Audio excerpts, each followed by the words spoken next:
On dit souvent, je suis surbooké. Ah non, je ne peux pas aujourd'hui, je suis surbooké. Tout va trop vite. Tout va trop vite, trop rapidement. Oh oui, il faudrait se voir un de ces jours peut-être. Mais non, je n'ai pas le temps. Notre vie est un cheval fou qui court dans toutes les directions. Ressentir la nécessité de donner toujours plus fait naître chez nous la peur de rester immobile, silencieux, non productif. Dieu, pourtant, a inventé le 7e jour. Jour pour prendre un peu de recul, pour regarder la vie et le monde sous un angle différent, pour changer de rythme. Jour où nous pouvons laisser le Seigneur nous aimer gratuitement. Jour où nous pouvons nous laisser aller à l'admirer dans ce qu'il fait. Le temps du repos est celui qui vient couronner la création, qui permet nous-mêmes d'être recréés, d'être renouvelés comme créatures.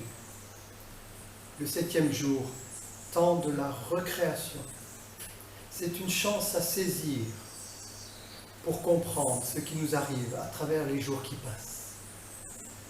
Le 7e jour, celui du repos sabbatique, c'est un temps pour partir à la découverte de l'essentiel. Dieu, soi-même et les autres. Que sert à l'homme de gagner l'univers s'il y perd son âme? Voilà à quoi ce culte nous amène. Voilà pourquoi nous nous rassemblons. Pour orienter nos regards et nos pensées vers le Seigneur. La grâce, la paix nous sont données en son nom. Dieu créateur, au nom de Jésus-Christ, Fils, Seigneur et Sauveur, au nom de l'Esprit, qui est le Père et le Fils en nous, pour cette vie donnée. Amen.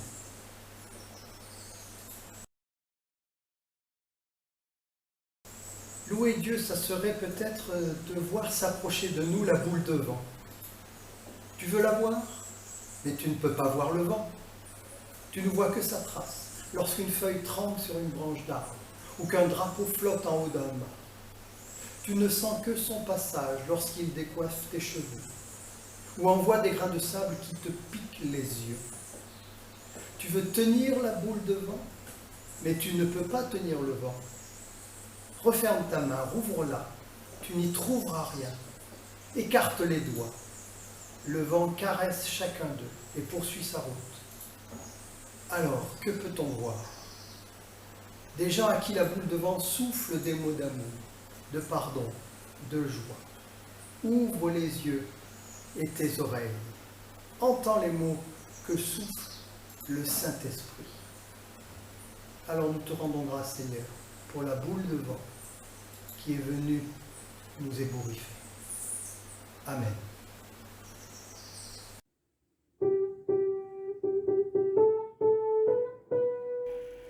Merci pour ce matin de vie, merci pour chaque jour nouveau. Merci car à toi je confie soucis et fardeaux.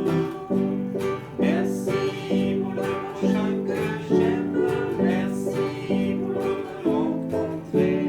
Merci car à l'ennemi même je peux pardonner.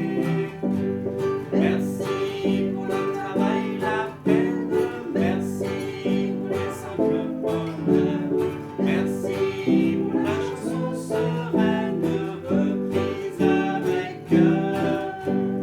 Merci quand passe la tristesse, merci du mot qui me soutient, merci toi qui dans ta tendresse me tiens par la main.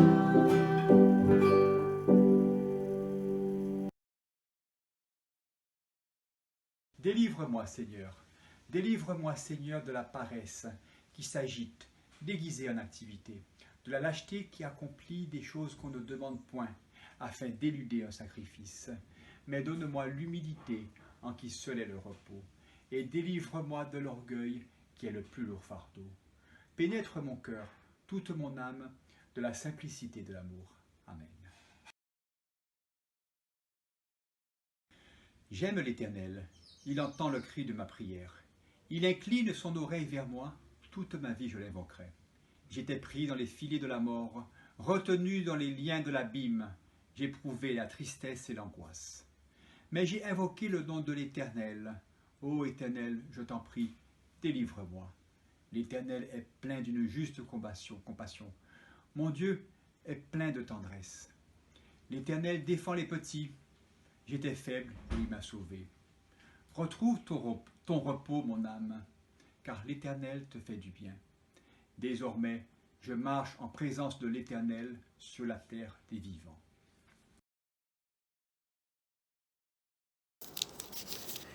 Écoutons ensemble ce qu'Ésaïe nous propose de vivre à la suite de notre Dieu. Autant les cieux sont élevés au-dessus de la terre, autant mes voix sont élevées au-dessus de vos voix, et mes pensées au-dessus de vos pensées. Comme la pluie et la neige descendent des cieux, et n'y retournent pas sans avoir arrosé, fécondé la terre et fait germer les plantes, sans avoir donné de la semence au semeur et du pain à celui qui mange.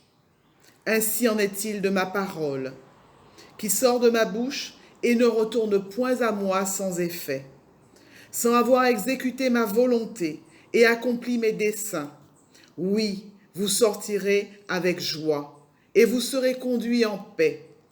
Les montagnes et les collines éclateront d'allégresse devant vous, et tous les arbres de la campagne battront des mains. Au lieu de l'épine s'élèvera du cyprès, au lieu de la ronce croîtra le myrte, et ce sera pour l'Éternel une gloire, un monument perpétuel, impérissable. Ainsi parle l'Éternel. Observez ce qui est droit et pratiquez ce qui est juste, car mon salut ne tardera pas à venir et ma justice à se manifester. Heureux l'homme qui fait cela, et le Fils de l'homme qui y demeure ferme.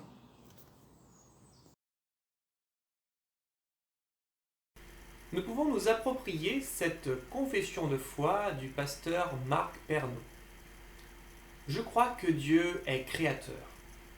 Aujourd'hui encore, il embellit le monde, faisant doucement reculer un reste de chaos. Rien à craindre de Dieu, mais tout à espérer de lui.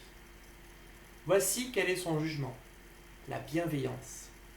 Voici quelle est sa promesse, la vie. Une vie belle, libre et éternelle par son amour. De quoi aurions-nous peur?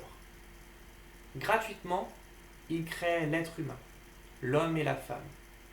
Il le crée inachevé, dans un monde en genèse, dans un monde où tout reste à accomplir pour que la vie soit aussi belle qu'il l'espère, et pour que je sois un peu digne de lui, lui qui déjà m'appelle mon enfant bien-aimé. Il y eut enfin un homme sur terre, Jésus de Nazareth, un être à l'image et à la ressemblance de Dieu, mon sauveur et le sauveur de tous, le Christ. Il est bon de le reconnaître comme Seigneur, pour aimer Dieu et mon prochain comme moi-même. Seigneur, augmente ma confiance en toi. Amen.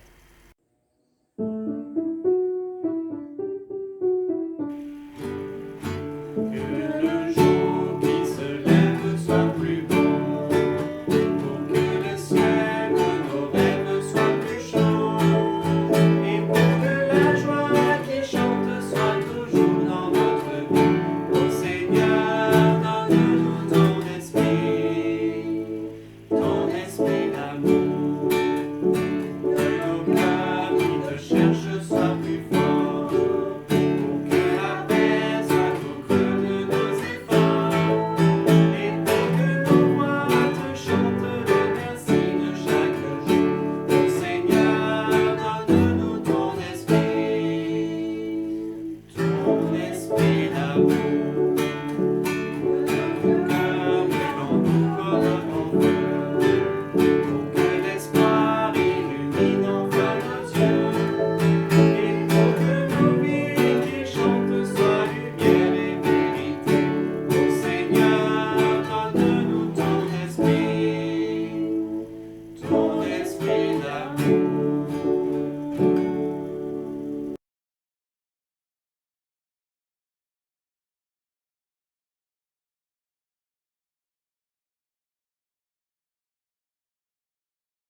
si vous m'aimez, vous vous appliquerez à observer mes commandements.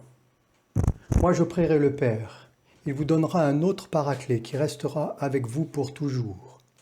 C'est lui, l'Esprit de vérité, celui que le monde est incapable d'accueillir, parce qu'il ne le voit pas et qu'il ne le connaît pas. Vous, vous le connaissez, car il demeure auprès de vous et il est en vous. Je ne vous laisserai pas orphelin, je viens à vous.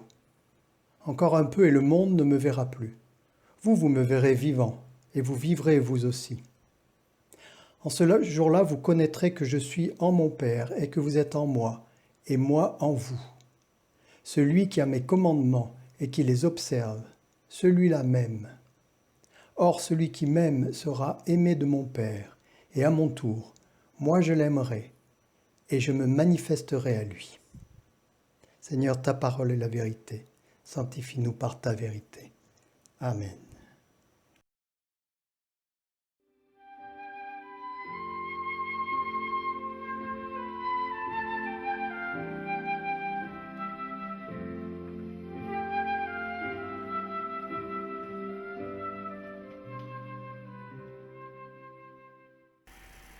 Chers frères et sœurs, ce texte que nous venons de lire se place dans le long discours que Jésus délivre à ses disciples avant sa mort. Il concentre tout ce qu'il y a de plus essentiel pour que les disciples puissent envisager sereinement l'avenir sans la présence physique de Jésus. Jésus annonce à ses disciples de quoi sera fait le temps à venir.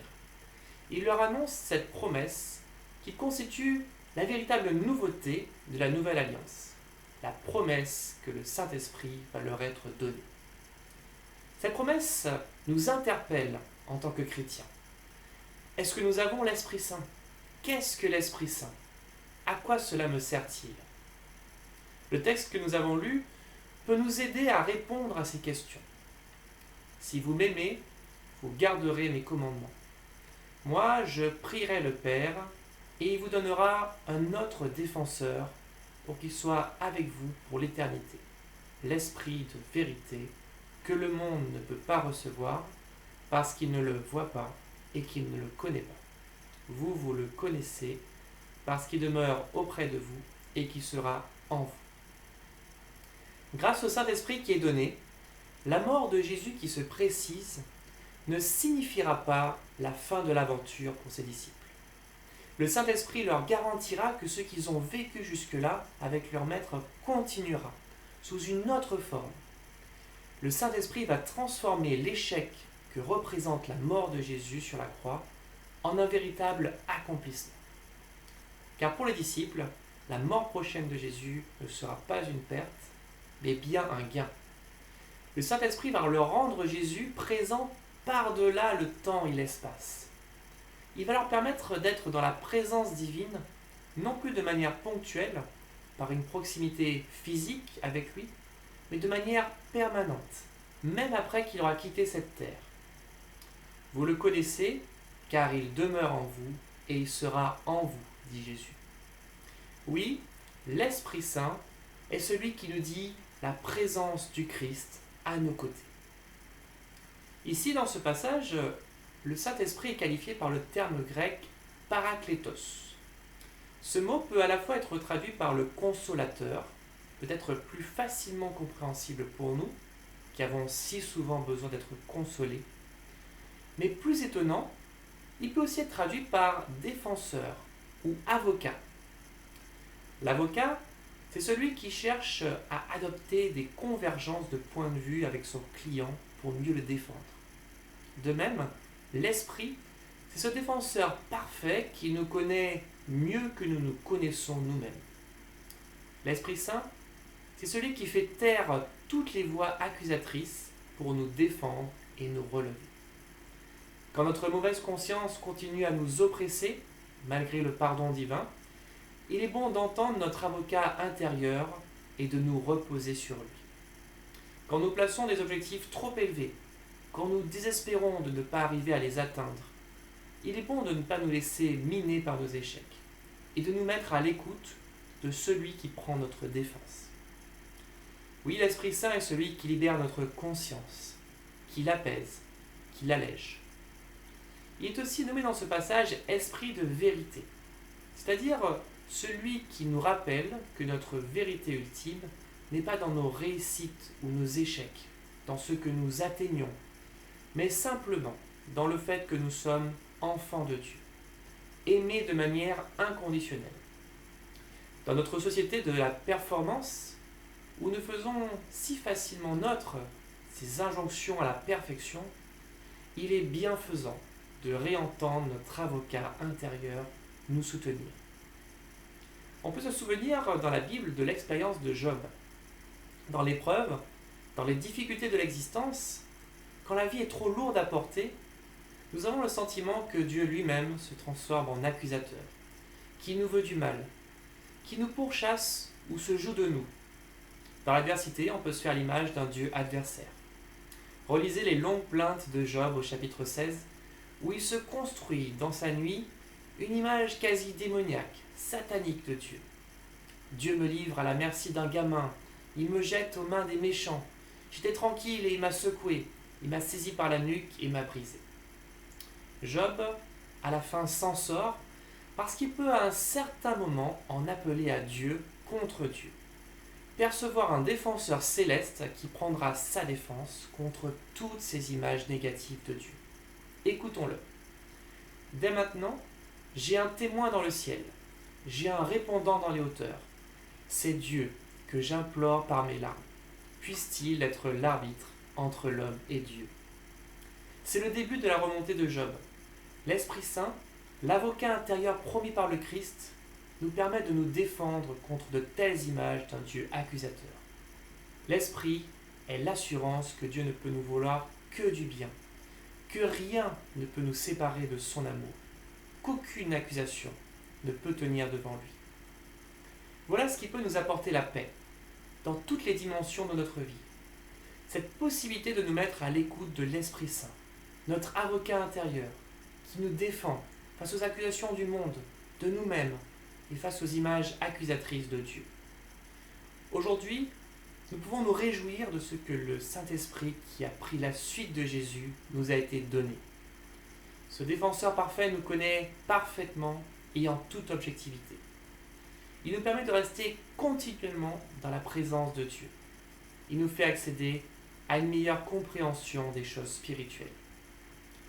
Mais Jésus nous rappelle que l'Esprit ne peut demeurer en nous pour toujours que si nous vivons d'amour. Celui qui a mes commandements et qui les garde, c'est celui qui m'aime. Et celui qui m'aime sera aimé de mon Père. Je l'aimerai et je me ferai connaître à lui. Nous savons qu'il dira plus loin, « Ce que je vous commande, c'est de vous aimer les uns les autres. » Ainsi donc, frères et sœurs, poursuivons l'amour. Amen.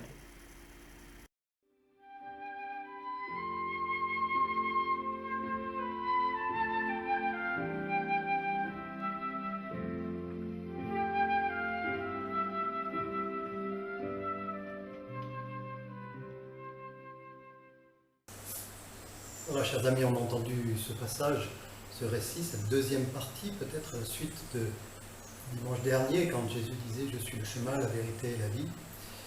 Il arrive au terme de ce moment avec ses disciples, et c'est le moment où il se sépare d'eux, où il va les quitter, il annonce son départ. Alors, on est dans cette situation de quelqu'un qui quitte, quelqu'un qu'on a particulièrement aimé, c'était le cas des disciples qui constate qu'il va les quitter, mais il ajoute « Je vous laisserai cet esprit consolateur, le Paraclet, va détailler, donner un peu d'indication sur cette situation nouvelle. » Alors nous, si loin de cette venue du Christ, parmi les hommes, 2000 ans après, on est aussi parfois perplexe, on est aussi, à travers notre foi, un peu le cœur serré, face à un monde difficile, face à un monde parfois désespérant, dans ces déchirements, devant l'ampleur de la tâche, aussi tout ce que nous ne faisons pas. Alors on a aussi besoin de lui. On pourrait se dire, mais que fais-tu au Christ? On se sent abandonné de Dieu, peut-être on est comme les disciples, on perd confiance, on est même désabusé, presque nihiliste. Alors on entend aussi avec lui ce qu'il dit ce matin sur « je vous laisse l'Esprit consolateur, le Paraclet. Oui, il ne nous laisse pas orphelins. Il parle de cet Esprit consolateur, très beau mot que consolateur, celui qui console, celui ou celle qui console. Il y a quelque chose de rassurant, de doux, comme le soir quand on endort les enfants, être consolé, c'est éloigner de nous les peurs, les détresses. On est dans cette situation-là, on est presque comme le petit enfant. Alors on est visité par ce guide, par cet esprit de vérité, un peu comme un avocat aussi, qui peut défendre la cause, notre cause, et crier au monde aussi notre refus de l'injustice, notre refus de ce qui fait mal, et chercher dans ce guide l'appui, celui dont nous avons besoin. Alors on veut garder confiance face parfois à la détresse du monde, et se sentir épaulé, appuyé, porté par l'Esprit que le Christ nous donne. Il est le lien entre le ciel et la terre, entre le royaume et ce que nous vivons. Et puis dans ce passage, il y a une chose que je remarque avec vous, qui est assez remarquable de mon point de vue. Nous ne contrôlons pas l'esprit. On a souvent peut-être tendance à se dire, mais de quelle façon l'esprit vit en moi? C'est plutôt le contraire, c'est lui qui nous saisit, c'est lui qui nous guide. Le texte dit, il demeure auprès de vous, il est en vous. Paul dira dans une de ses épîtres, Christ vit en moi. Vous voyez, cette façon dont on remet à la puissance d'être notre vie, qui sûrement c'est mieux que nous-mêmes, le chemin que nous devons prendre. Alors c'est par cet esprit qu'on essaye d'être fidèle au Christ, de mettre nos pas dans les siens, de marcher dans ses pas, de nous attacher à son enseignement, à ce qu'il nous dit, d'essayer de mettre en œuvre dans le monde qui est le nôtre à travers des soucis de service, de justice, de solidarité. C'est là que l'esprit nous guide, parce qu'on est comme des aveugles, on a besoin, oui, de ce guide qui nous dévoile le Christ et qui nous dévoile ce qu'il désire de nous. Esprit de vérité qui nous transmet le Christ tel que l'affirme l'auteur de l'Évangile. Celui-ci a été écrit, cet Évangile, pour que vous croyiez que Jésus est le Christ, le Fils de Dieu. Voilà comment on est dans une continuité et comment nous ne sommes pas abandonnés malgré la distance qui nous sépare de la venue du Christ, animés par lui, par son esprit. Et puis deuxième remarque dans ce passage qui me frappe, qui me laisse toujours un peu perplexe, c'est cette affirmation, ce regard sur le monde. Le texte dit, c'est lui l'esprit de vérité, celui que le monde est incapable d'accueillir parce qu'il ne le voit pas, ne le connaît pas. Et Jean, l'auteur, un peu plus loin dans son évangile, parlera même d'un rejet du monde, d'un monde qu'on ne reçoit plus. Alors, pourquoi ce rejet du monde quand on a aussi cet autre passage, toujours dans l'évangile de Jean, Dieu a tant aimé le monde, qu'il a donné son Fils, son unique, pour quiconque croit ait la vie éternelle. Alors, comment on peut résoudre ce paradoxe, cette opposition, cette dualité de ces deux mondes? Je crois qu'on peut le vivre aussi nous-mêmes, on peut en faire l'expérience. Le monde a un côté sombre et un côté lumineux. On sent bien ce qui peut être l'ordre de la perversion, de la souffrance, de la violence, de tout ce qui attire vers le bas, dans ce qu'est le monde, dans ce qu'il a de plus vil, de plus moche. Et en même temps, il y a aussi quelque chose de si beau dans le monde qui fait qu'on aime la vie, parce qu'elle donne tant de choses joyeuses. Le monde donne tant de situations agréables à vivre. Alors le côté sombre, bien sûr, vous savez, on peut chacun le lister. Pour ma part, c'est cette suffisance du monde, cette façon de prendre seul sa destinée en main, se croyant tout puissant, dans sa toute puissance, jusqu'à aller dans l'univers, essayer de tout régler, mettre la main sur tout ce qui se présente à lui, ce monde-là, les puissants qui s'assujettissent les peuples, souvent en toute impunité. Actuellement, fortement, mais peut-être ça a toujours été le cas, le monde de la finance érigé en veau d'or, devant lequel on s'incline. Toute puissance, cette toute puissance finance capable de mettre par terre les entreprises et tous les employés qui vivent dans ces entreprises et qui se retrouvent sur la paille, bien sûr. ses richesses accaparées, en se débarrassant cyniquement des conséquences pour les peuples, quand on va spéculer sur le blé, sur le sucre, alors que des peuples vivent de ces denrées-là, et qui tout d'un coup ne les trouvent plus ou à des prix exorbitants, parce que à une bourse quelconque on en a augmenté les prix. Le monde dans sa déraison, qui court à sa perte, qui se pense tout puissant, un monde qui agit et qui pense sans Dieu, bien sûr. Mais le monde, c'est aussi le monde avec son côté lumineux. Ce que Dieu veut sauver, vient sauver, a sauvé, ce qu'il veut transformer, renouveler dans le monde et en nous-mêmes. Cette création, une création que lui ne veut pas abandonner. Parce qu'il a de l'amour pour elle, le verset 3, le chapitre 3 de Jean le dit. Et en espérant ce monde, nous le savons, est déjà sauvé par l'événement de Pâques il y a plus de 2000 ans. L'assurance que ce monde ne court plus à sa perte, parce que désormais le Christ, au cœur de la vie, a sauvé ce qui était perdu. Et tout cela, il nous l'a déposé pour que nous-mêmes agissions dans ce monde, pour porter témoignage à ce qu'il a fait, à ce qu'il nous dit.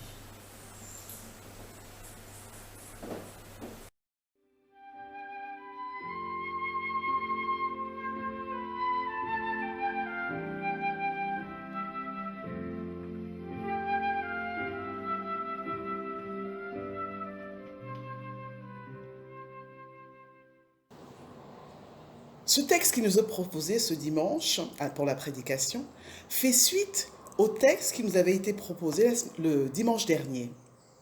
Et dans le texte du dimanche dernier, Jésus répond au questionnement de Thomas, de Philippe. Thomas sur « Mais quel chemin? Quel chemin? Indique-nous le chemin, Seigneur, parce que tu n'es plus vraiment avec nous. Tu es ressuscité, bien sûr, mais tu n'es plus vraiment avec nous. Indique-nous le chemin. » Et Philippe lui dit, lui pose des questions, mais tu es qui par rapport au Père? Et Jésus se sent dans l'obligation d'expliquer, de leur dire, mais voilà qui je suis. Donc, dans le texte de dimanche dernier, c'était expliquer Jésus devait expliquer qui était Jésus. Et il dit la réponse, je suis le chemin, la vérité et la vie. Et à Philippe, il dit, je suis dans le Père est en moi. Et en fait, nous ne sommes qu'un, je suis dans le Père m'inspire, je suis ça. Voilà. Ne crois-tu pas que je suis dans le Père et que le Père est en moi? Les paroles que je vous dis, je ne les dis pas de moi-même, et le Père qui demeure en moi, je suis aussi la demeure du Père. Et en fait, si vous voulez aller à lui, il faut passer par moi. Donc, et le texte de ce dimanche prend à mon avis, toute sa dimension dans la suite de l'explication que Jésus donne. Et qu'est-ce qu'il dit là? Si vous m'aimez, gardez mes commandements, et moi je prierai le Père et vous donnera un autre consolateur. Et Jésus connaît les hommes, puisqu'il a été homme lui-même. Donc il connaît les faiblesses, il connaît nos doutes, il connaît les obstacles, les peurs que l'on peut avoir. Et donc qu'est-ce qu'il dit? Il rassure. Il dit, voilà ce que vous êtes. Voilà ce que vous êtes. Je sais ce que vous êtes parce que j'ai été un homme aussi. J'ai été un homme. Et pendant tout ce chemin que j'ai cheminé avec vous, ce qui m'a fait avancer, c'est le Père. Mais j'irai au Père et je prierai, et moi, je prierai le Père. Et il vous donnera un consolateur. Moi, en tant qu'homme, j'ai eu le Père en moi. Mais le Père ne peut pas être en vous, mais parce que je vais le prier, il vous donnera un consolateur, quelque chose qui aura sa demeure. Comme le Père a eu sa demeure en Jésus, il aura sa demeure en moi. Et ce sera l'esprit de vérité que le monde ne peut recevoir. Alors, parce qu'il ne le voit point et ne le connaît point. Et comment on le voit, on le connaît? C'est parce que vous êtes à l'écoute de ma parole, vous êtes à l'écoute des mots, et c'est comme ça qu'on rentre dans ce royaume de Dieu. Et vous m'aimez, si vous m'aimez, vous recevrez cet esprit de vérité en vous, et cet esprit de vérité fera demeure en vous. Vous m'aimez, gardez mes commandements. On le verra dans la suite des chapitres de Jean, et on arrive dans les versets 15 ou 17, où il dit, mais dans les chapitres 15 ou 17, où il dit, quels sont le commandement? Il n'y en a qu'un seul, hein, un seul, mais un seul en deux. Le commandement, c'est aimer Dieu et aimez-vous les uns les autres. Et à partir de ça, c'est le commandement que je vous donne. Si vous suivez ce commandement d'amour, vous recevrez, vous aurez un consolateur avec vous parce que je sais comment vous êtes. Je sais qui vous êtes parce que je suis moi aussi passé par là. Et c'est parce que j'avais le Père qui demeurait en moi que j'ai pu avancer et cheminer et aller jusque-là. Moi, je m'en vais. Et je ne vous laisse pas seul. Je ne vous laisse pas seul parce que je vais m'en prier mon Père pour qu'il puisse vous donner ce consolateur que moi aussi j'ai eu au demeurant. Je ne vous laisserai pas orphelin. Je ne vous laisserai pas orphelin. Il sait comment on est. Il sait, il le sait parce sur le chemin d'Emmaüs, il nous a, quand il accompagnait ces gens qui le connaissaient, s'étaient déjà détournés de Jérusalem en ayant du, mais nous on pensait, on comptait sur lui, et il nous a laissés. Il est parti. Pourtant on nous a dit, il a fallu que Jésus aille les récupérer. Eh bien non, je ne vais pas vous laisser orphelins. Je ne vais pas vous laisser orphelins et je vais aller vous chercher et je vous donnerai quelqu'un qui ne vous laissera jamais tomber. Encore un peu de temps et le monde ne verra plus, mais vous me verrez car je vis et vous vivrez aussi. En ce jour-là, vous connaissez que je suis en mon Père, que vous êtes en moi et que je suis en vous. Quelle belle promesse! Il est en son Père, et nous sommes en Jésus, et Jésus est en nous. Par le biais de l'esprit de vérité, il habite en nous, il fait demeure en nous. Et c'est ça qui va nous permettre d'avancer. Et il conclut, celui qui a mes commandements et qui les garde, c'est celui qui m'aime, et celui qui m'aime sera aimé de mon Père. Je l'aimerai et je me ferai connaître à lui. Il ne nous dit pas de venir à lui. Il dit, je viendrai vous faire connaître à moi. Je serai avec vous et je veux vous faire me reconnaître comme sur le chemin d'Emmaüs. Comme lorsque je viens à Jérusalem, comme lorsque je m'installe parmi vous et que je partage le pain, je vous ferai connaître et savoir que je suis présent. Donc, la bonne nouvelle qui est ici, c'est que vous n'êtes pas seul, vous n'êtes pas orphelin, que le Seigneur est parmi nous et qu'il nous aime. Amen.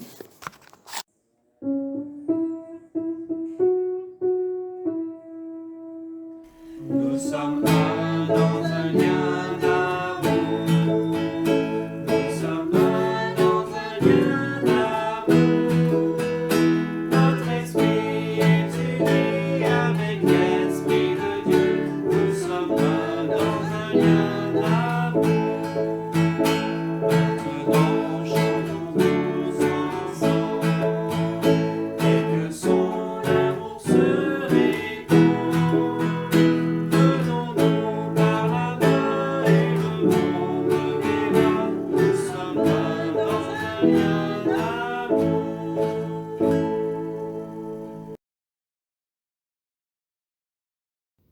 Voici venu le moment de l'intercession. Ô Seigneur, que l'Esprit de vérité fasse sa demeure en nous, que l'amour du Père, qui est en Jésus-Christ, rayonne dans nos maisons. Nous te prions, Seigneur, pour tous ceux qui nous gouvernent, que l'amour soit le guide des décisions qu'ils prennent pour le monde. Nous te prions, Seigneur, pour les professeurs, les étudiants, les élèves qui doivent se réinventer dans ce temps particulier. Apprends-leur à dépasser leurs angoisses dans l'amour de l'échange. Nous te prions, Seigneur, pour les familles qui doivent se regarder, se supporter avec amour et trop souvent sans amour. Apprends-leur la patience de l'amour. Nous te prions, Seigneur, pour nos aînés, les plus faibles, les malades, ceux qui ont perdu un être cher, nos enfants qui sont en prison, afin qu'ils trouvent une oreille prête à leur donner de l'attention, de l'amour. Nous te prions, Seigneur, pour ceux qui ont perdu leur travail, leur job, comme on dit chez nous, afin qu'ils trouvent du soutien psychologique et de l'amour parmi tes enfants. Nous te prions, Seigneur, enfin, pour ton Église universelle, pour notre Église, afin que nous puissions toujours porter la parole d'amour que tu nous confies. C'est avec confiance que nous t'adressons toutes nos prières, toi qui nous exauces bien au-delà de ce que nous demandons ou pensons, par Jésus-Christ notre Seigneur.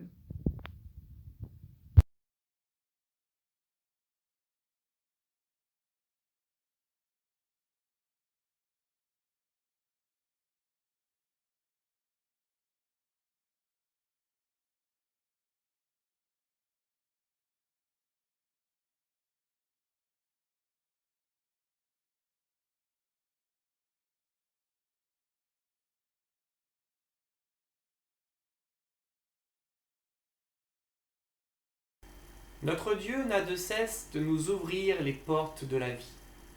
Il a ouvert notre horizon à plus grand que nos espoirs. Il suscite en nous cette foi qui nous arrache à nos replis sur nous-mêmes et il nous met en marche. Recevons la bénédiction de la part de Dieu. Le Dieu qui est la source de toute vie met au plus profond de nos cœurs la paix et l'harmonie, l'élan et la force. Il les renouvellera toujours. Amen.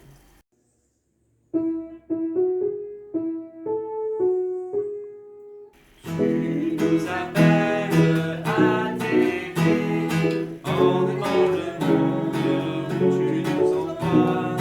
Ô Dieu fidèle, donne-nous en aimant le monde de n'aimer que toi. Allez par les chemins, criez mon évangile. Allez pauvres de tout, partagez votre joie. Tu nous appelles à t'aimer en aimant le monde où tu nous envoies. Ô Dieu fidèle, donne-nous en aimant le monde de n'aimer que toi. Soyez signes d'amour, de paix et de tendresse. Ayez un cœur d'enfant, soyez simples et vrais. Tu nous appelles à t'aimer en aimant le monde où tu nous envoies. Ô Dieu fidèle, donne-nous en aimant le monde de n'aimer que toi.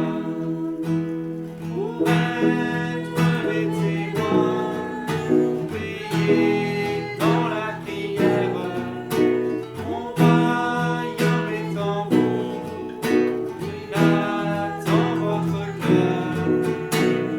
Tu nous appelles à t'aimer en aimant le monde où tu nous envoies. Ô Dieu fidèle, donne-nous en aimant le monde de n'aimer que toi. L'Esprit vous conduira sur des routes nouvelles. Allez